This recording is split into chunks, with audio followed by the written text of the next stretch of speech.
તો પેટ્રોલ ડીઝલની અછતને લઈને મુખ્યમંત્રી અપીલ કરી છે। કોઈ પણ પ્રકારની અફવામાં આવવું નહીં। પેટ્રોલ ગેસ માટે લાઈન લગાવવાની જરૂર નથી।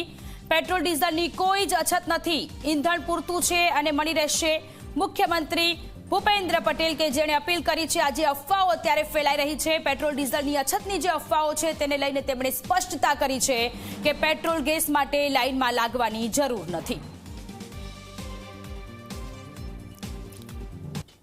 પરિસ્થિતિમાં આપણે બધા સાથે રહેવું છે। કોઈ પણ જાતની અફવામાં દોરાઈ અને ગેસ પેટ્રોલ કોઈની પણ ક્યાંય લાઈનમાં રહેવાની જરૂર નથી। તમારે બધાએ એક જ વસ્તુ છે કે જ્યારે બધા સાથે છીએ તો કોઈને તકલીફ પડે નહીં એવું માનનીય વડાપ્રધાન શ્રી પણ કેન્દ્રમાંથી પૂરતું ધ્યાન આપી રહ્યા છે। અહીંયાથી રાજ્ય સરકાર પણ એની પર પૂરતું ધ્યાન આપી રહ્યા છે। એટલે કોઈ અત્યારે કોઈ ડીઝલ પેટ્રોલ કે ગેસની કોઈની શોર્ટેજ નથી। બધાને પૂરતું મળી રહ્યું છે, મળી રહ્યું પણ છે અને મળી રહેવાનું પણ છે। આ વૈશ્વિક પરિસ્થિતિ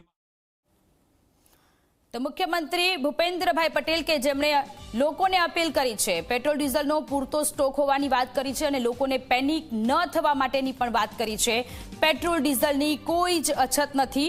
2 દિવસથી ગઈકાલે બપોર પછીથી પેટ્રોલ પંપ પર જે લોકો પેનિક થઈને પેટ્રોલ ડીઝલ ભરાવવા માટે 2 થી 3 કલાક સુધી લાંબી લાઈનોમાં ઊભા રહ્યા છે। આજે વહેલી સવારથી પણ આ જ પ્રકારના દ્રશ્ય સામે આવી રહ્યા છે, જેને લઈને મુખ્યમંત્રીએ લોકોને અપીલ કરી છે। ઈંધણ પૂરતું છે અને લોકોને મળી રહેશે। અછતની જે અફવાઓ છે તેના પર લોકોએ ધ્યાન ન આપવું, આ પ્રકારની અપીલ મુખ્યમંત્રીએ કરી છે। સતત 24 કલાક પણ આપને અપીલ કરી રહ્યું છે કે પેનિક ન થાવ। આ વૈશ્વિક પરિસ્થિતિમાં આપણે બધા સાથે રહેવું છે।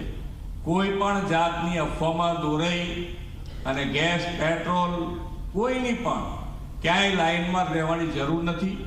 તમારે બધાએ એક જ વસ્તુ છે કે જ્યારે બધા સાથે છીએ તો કોઈને તકલીફ પડે નહીં એવું માનનીય વડાપ્રધાન શ્રી પણ કેન્દ્રમાંથી પૂરતું ધ્યાન આપી રહ્યા છે। અહીંયાથી રાજ્ય સરકાર પણ એની પર પૂરતું ધ્યાન આપી રહ્યા છે।